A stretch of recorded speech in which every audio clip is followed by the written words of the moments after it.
Kubor nakaslem jong NONGSAIñh HIMA.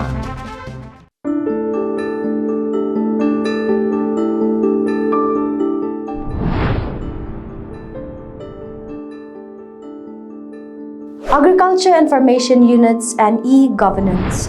What is the key objective of the scheme? The key objective is to disseminate information on scientific methods of cultivation to extension staff and farming community through media such as pamphlets, leaflets, radio, television, etc., and participating or holding awareness programs by means of exhibitions, seminars, etc.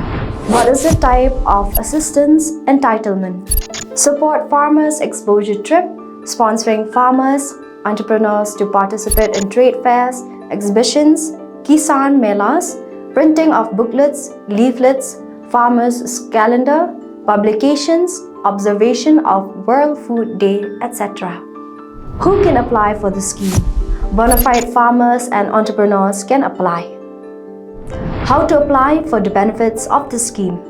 Bona fide farmers can approach the District Agriculture Officer of the concerned districts through Agriculture Development Officer of CNRT Block, Agriculture Circle, Agriculture Information Officer, Subdivisional Officers of the concerned subdivisions. What is the beneficiary selection procedure? All farmers can avail publication materials. Progressive farmers, entrepreneurs are eligible to apply for attending trade fairs, expos, exhibition outside the state. All farmers can apply to attend fairs, expos, exhibitions within the state subject to availability of fund and on a first-come, first-served basis.